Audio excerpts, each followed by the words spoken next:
Gagawa tayo ng ginamos or bagoong isda. Una, meron ako ditong sariwang isda na dilis. Gagawin ko lang, lilinisan ko lang muna ito ng mabuti. Saka tatanggalin ko lang yung mga ulo nito. Pati na rin yung bituka. At okay na to, malinis na. At dito naman sa malinis na tubig, naglagay lang ako ng asin. Hugasan ko lang ito dito sa tubig na may asin. Saka babanlawan lang ito ng mabuti. Parang sa ganon ay maging malinis ito. Para mawala din yung alat. At pagkatapos, dito sa malinis na tubig, maglagay ng asin. Saka ilagay yung mga isda. Saka ibabad ko lang ito ng mga 30 minutes. Makalipas ang 30 minutes, ay huhugasan ko lang ito ng mabuti. Parang sa ganon ay mawala yung alat nito. At ito na, malinis na to. Huhugasan ko pa ulit ito para sa ganon ay mawala talaga yung alat. Sariwang-sariwa nga itong dilis na nabili ko. At pagkatapos kong hugasan ay papatuloyin ko lang ito. At okay na to. Maglagay lang ako dito ng 2 kutsarita ng asin. Parang sa ganon ay hindi masyadong maalat yung ating bagoong isda or ginamos. Saka haluin lang ito ng mabuti hanggang sa tuluyan na matunaw yung asin. At para maging mabango, maglagay lang ako dito ng bawang at saka ng luya. Para sa ganon ay hindi maging maamoy malansa. Para maging masarap yung amoy nito. Saka ilipat ko lang ito dito sa malinis na lagayan. Ito yung kagandahan kapag homemade. At sigurado ka na malinis yung pagkakagawa. At napakadali lang gawin ito.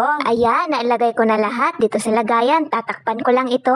At makalipas nga ang 5 araw, ito na ang ating ginamos or bagoong isda. Ililipat ko lang ito sa isang malinis na lagayan. Grabe, ang bango niya at hindi siya malansa dahil nga tinanggalan natin ang bituka at saka ng ulo. Kaya malinis yung ganitong pagkakagawa. At ready na to para lutuin. Maraming salamat sa panonood.